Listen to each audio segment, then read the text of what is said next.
Assalamualaikum warahmatullahi wabarakatuh. Perkenalkan, nama saya Marola Aulia, NPM 20101011111135, Fakultas Ekonomi dan Bisnis, Prodi Ekonomi Pembangunan, Universitas Bung Hatta. Pada video kali ini, saya akan membahas mengenai angka indeks.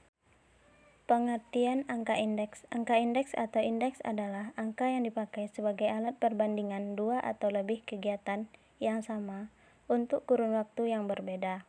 Angka indeks memiliki satuan persen, namun dalam prakteknya jarang atau hampir tidak pernah disertakan. Karena angka indeks berhubungan dengan periode atau waktu, maka dalam angka indeks dikenal dengan dua jenis periode. 1. Periode atau waktu dasar. Periode atau waktu dasar adalah periode yang dipakai sebagai dasar dalam membandingkan kegiatan tersebut. Periode dasar biasanya dinyatakan dalam angka indeks sebesar 100. 2. Periode atau waktu berjalan. Periode atau waktu berjalan adalah periode yang dipakai yang sedang berjalan atau periode yang diperbandingkan dalam kegiatan tersebut. Periode berjalan disebut juga periode bersangkutan. Angka indeks dalam prakteknya banyak digunakan untuk hal-hal berikut. 1.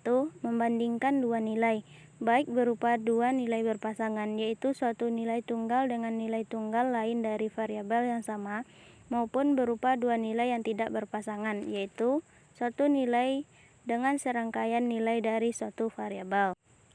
2. Melihat besarnya perubahan atau perkembangan perubahan dari waktu ke waktu. Jadi, merupakan indikator untuk mengukur secara kuantitatif terjadinya perubahan dalam dua waktu yang berlainan. Contoh, 1. Indeks harga untuk mengukur perubahan harga. 2. Indeks biaya hidup untuk mengukur tingkat inflasi atau maju mundurnya usaha yang dilakukan. 3. Indeks produksi untuk mengukur perubahan-perubahan yang terjadi dalam kegiatan produksi. Angka indeks yang bermutu dan bagus dapat diperoleh dengan memperhatikan beberapa hal. 1.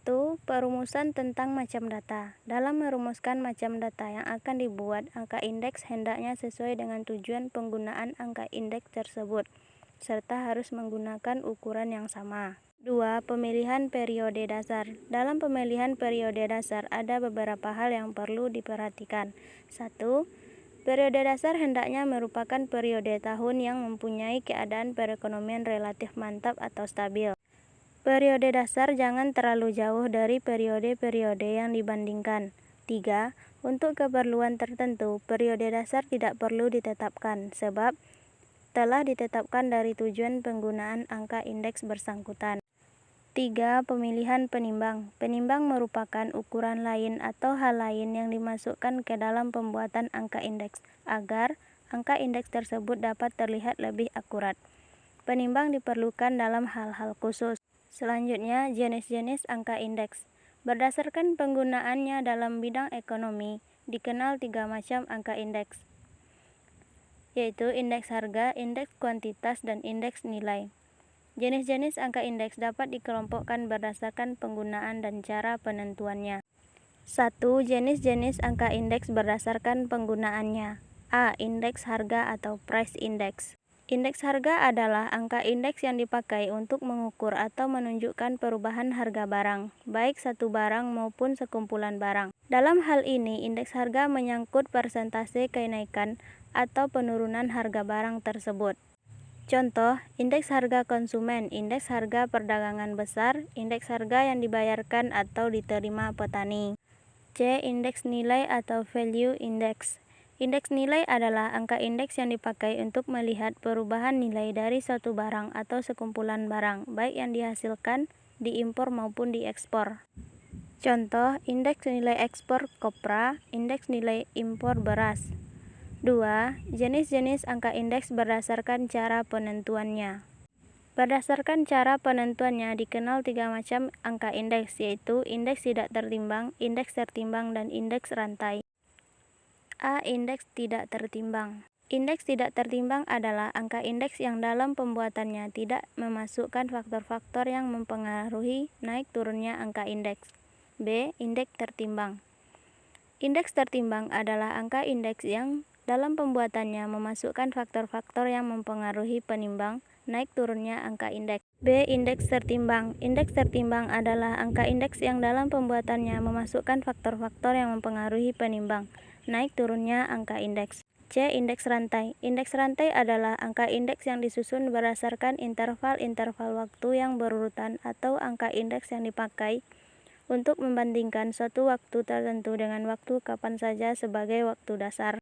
Materi selanjutnya, cara penentuan angka indeks. 1. Indeks harga. A. Indeks harga tidak tertimbang. Indeks harga tidak tertimbang secara sederhana dianggap hanya memiliki sebuah variabel saja. Sekalipun variabel tersebut merupakan gabungan beberapa variabel, cara penentuan indeks harga tidak tertimbang dapat dibedakan atas 3 macam. 1. Metode relatif. Indeks harga tidak tertimbang dengan metode angka relatif pada periode T dan periode dasar 0 dirumuskan LT dikali 0 sama dengan PT per P0 dikali 100%. Di mana LT kali 0 sama dengan indeks harga pada periode T dengan periode dasar 0. PT sama dengan harga pada periode T. P0 sama dengan harga pada periode dasar. 2. Metode agregat. Indeks harga tidak tertimbang dengan metode agregat pada periode T dengan periode dasar 0 dirumuskan LT kali 0 sama dengan sigma PT per sigma P0 dikali 100. Sigma PT sama dengan jumlah seluruh harga pada periode T. Sigma P0 sama dengan jumlah seluruh harga pada periode dasar. 3. Metode rata-rata relatif. Jadi, cara menghitung indeks harga rata-rata relatif adalah menghitung masing-masing indeks harga relatif terlebih dahulu, baru menyusul proses penentuan indeks rata-rata relatifnya. B. Indeks harga tertimbang. Dalam penentuan indeks harga tertimbang, penimbang yang sering digunakan adalah kuantitas yang dikonsumsi, jual, atau diproduksi. Metode penentuan indeks harga tertimbang secara garis besar dapat dibedakan atas 2. 1. Metode agregat sederhana tertimbang. Metode agregat sederhana tertimbang merupakan modifikasi dari metode angka relatif, yaitu dengan menambahkan faktor penimbang di dalamnya.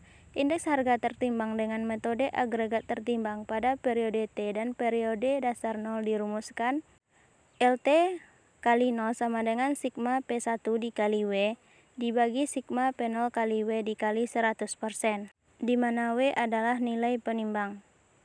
Hasil dari metode penentuan indeks ini dikenal dengan beberapa metode. 1. Metode Laspeyres. Dalam menentukan indeks agregat sederhana tertimbang Laspeyres dipakai penimbang kuantitas pada periode dasar.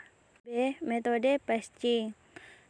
Paschen dalam menentukan indeks agregat sederhana tertimbang menggunakan penimbang kuantitas pada periode berjalan. C. Metode Dробis. Metode Dробis merupakan penggabungan antara metode Laspeyres dengan metode Paschen dengan mengambil rata-rata hitungnya.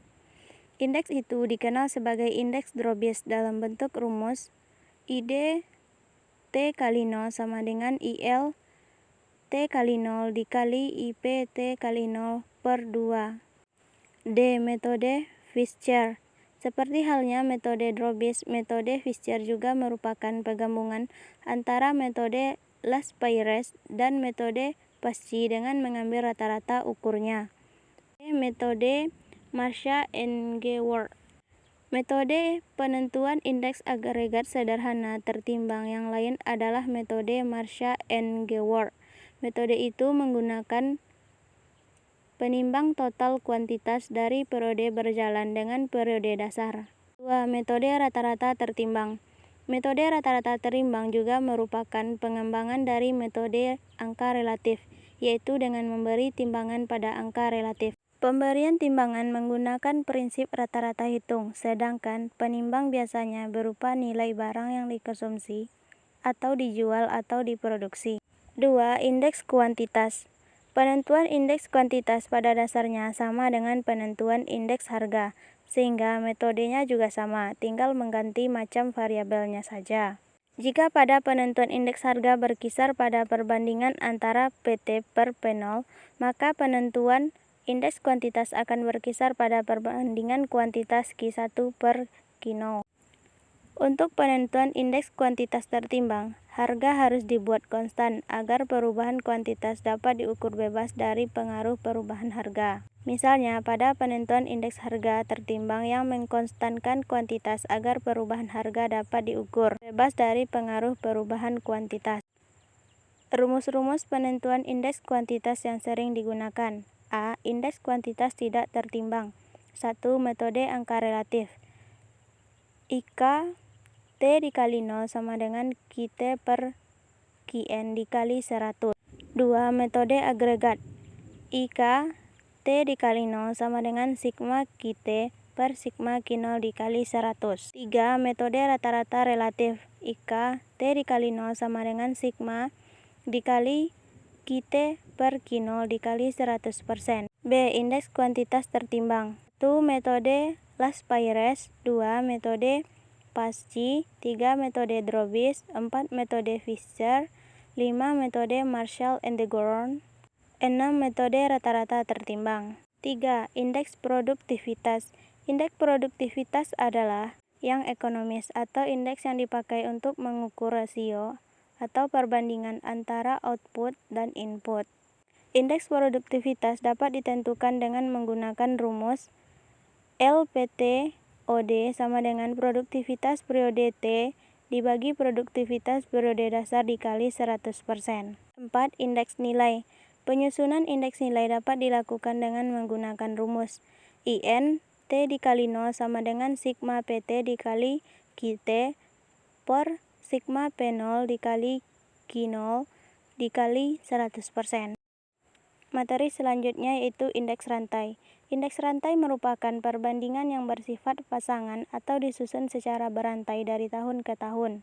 Indeks rantai umumnya lebih fleksibel terhadap pergantian jenis barang ataupun timbangan dibandingkan dengan angka-angka indeks biasa sebelumnya. Sebenarnya, untuk membuat indeks rantai, prosedurnya hampir sama dengan cara membuat angka indeks sebelumnya. Hanya kalau ingin membuat indeks berantai harus ditentukan terlebih dahulu berapa satuan waktu sebelumnya yang akan digunakan sebagai waktu dasar. 1. Rumus untuk indeks rantai harga. 1 T dikali T dikurang 1 sama dengan PT per PT dikurang 1 dikali 100.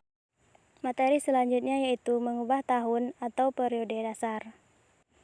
Pengubahan atau pemindahan tahun atau periode dasar dari angka-angka indeks perlu dilakukan untuk kepentingan tertentu seperti 1. Tahun dasar yang lama sudah terlalu jauh di belakang. 2. Ingin membandingkan indeks sekumpulan barang pada tahun-tahun yang sama dengan tempat yang berbeda. Cara mengubah tahun atau periode dasar ialah sebagai berikut. 1. Angka indeks dari tahun dasar yang baru disamakan dengan 100. 2. Angka-angka indeks dari tahun-tahun berikutnya dibagi dengan indeks dari tahun dasar baru dan dikalikan dengan 100. Materi selanjutnya yaitu kegunaan angka indeks. Dalam kehidupan sehari-hari, angka indeks dapat digunakan untuk pendeflasian, penghitungan daya beli, eskalator kontrak kerja, dan indikator dunia perdagangan. 1. Pendeflasian. Pendeflasian adalah penghitungan upah nyata dengan cara mengalihkan upah uang dengan daya beli rupiah atau upah uang dengan indeks harga. Upah nyata adalah daya beli dari upah yang diterima. Upah uang adalah upah yang diterima pekerja dalam bentuk uang. Bagi sebagian pekerja, upah nyata lebih berarti dibandingkan dengan upah uang, karena daya beli dari upah uang sangat dipengaruhi oleh harga umum dan barang-barang konsumsi atau biaya hidup. Misalnya, upah pekerja yang dinaikkan 30% dari tahun-tahun sebelumnya tidak akan berarti apabila upah nyata tidak ikut dinaikkan. 2. Daya beli. Daya beli merupakan angka relatif terhadap periode dasar pada waktu indeks disusun. Cara memperoleh daya beli untuk berbagai tahun adalah dengan membagi daya beli tersebut dengan indeks tahun bersangkutan, kemudian mengalihkannya dengan 100. 3. Eskalator kontrak kerja. Angka indeks dapat digunakan sebagai syarat penyesuaian dalam berbagai kontrak atau perjanjian yang diadakan oleh perusahaan. Misalnya, penggunaan indeks harga konsumen dalam perjanjian kerja atau kontrak upah dan indeks harga grosir untuk penyesuaian harga-harga pada waktu pengiriman dalam kontrak dagang jangka panjang. 4. Indikator dunia perdagangan. Angka indeks dapat juga digunakan sebagai indikator dari kondisi perdagangan regional atau dunia pada umumnya. Misalnya, indeks harga grosir untuk mengikuti dasar pergerakan harga dan perencanaan kebijakan harga. Indeks produksi untuk mengikut perubahan volume produksi fisik, membuat perbandingan-perbandingan dan membuat perencanaan yang sesuai. Sekian materi pada video kali ini. Saya ucapkan terima kasih kepada Ibu Helmawati dan teman-teman yang sudah menonton video ini. Mohon maaf atas segala kekurangan. Assalamualaikum warahmatullahi wabarakatuh.